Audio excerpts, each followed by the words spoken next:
Baldwin. Thank you, Mr. Chairman, and good afternoon, Mr. Secretary.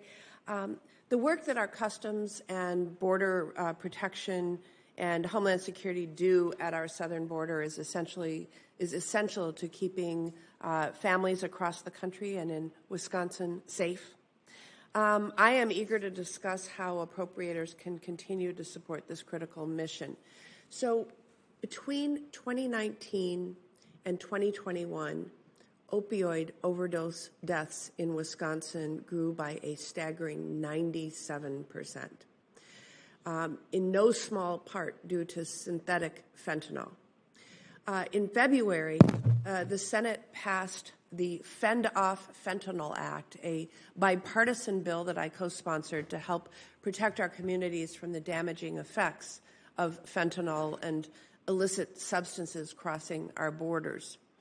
I was also proud to vote to advance the bipartisan border security bill that would have, among other things, invested in high-tech border security, disrupted the deadly flow of fentanyl into our country, and ensured that Wisconsin communities receiving migrants have the resources they need.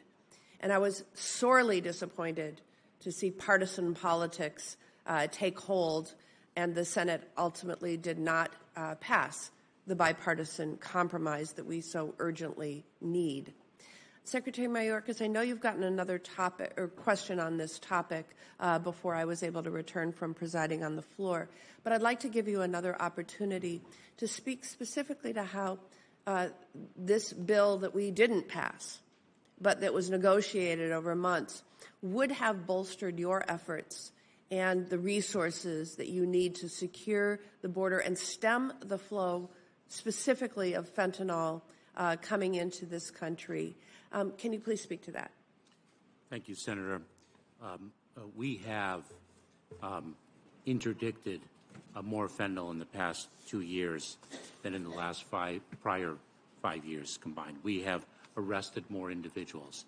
That requires not only a dedication of personnel and effective strategies, but also the ability to harness technological advancements, most notably the non-intrusive inspection technology.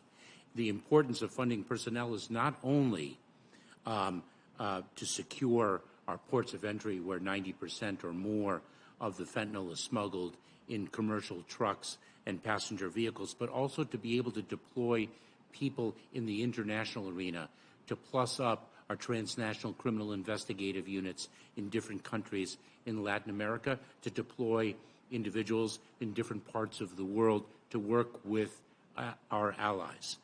But the bipartisan, or I should say, and the bipartisan legislation would have given us funds for that technology, would have given us funds for our personnel, would have been transformative in plussing up our capability to interdict more fentanyl and address the smugglers and traffickers that deal in death.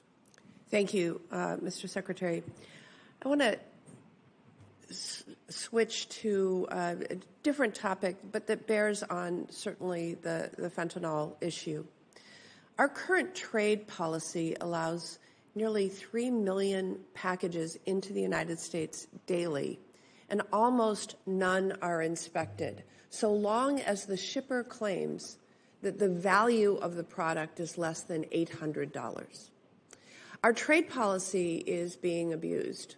It's being abused by companies from China that make products with forced labor or sell counterfeit goods, wreaking havoc on American manufacturers and retailers.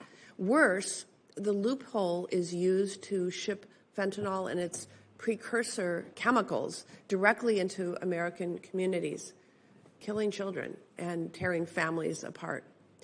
I've authored legislation to lower the $800 threshold and to bar China from using this so-called de minimis channel. However, if Chinese exporters simply lie about the origin of their shipment or its contents, it doesn't matter what threshold Congress ultimately sets. The shipments will keep coming in and the destruction will continue. We need CBP to dramatically improve its inspection of shipments to protect our communities. And our fiscal year 2024 appropriations bills calls on you to do just that. So what steps are you taking to use your existing authorities to address this issue, and how can this committee help? Senator, I share your concerns with respect to the de minimis exception. There are 3 lines of effort that I have undertaken specifically.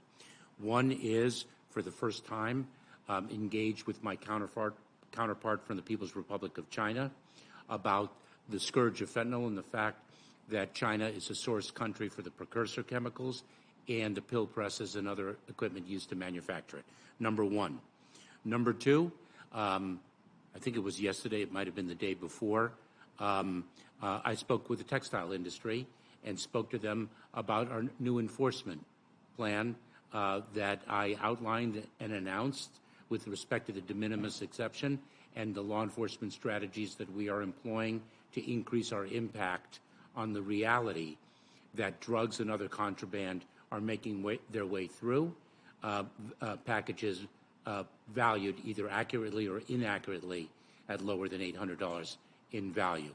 And third, we're taking a look at how we can harness artificial intelligence to be a force multiplier of our personnel. Senator Capito. Thank you.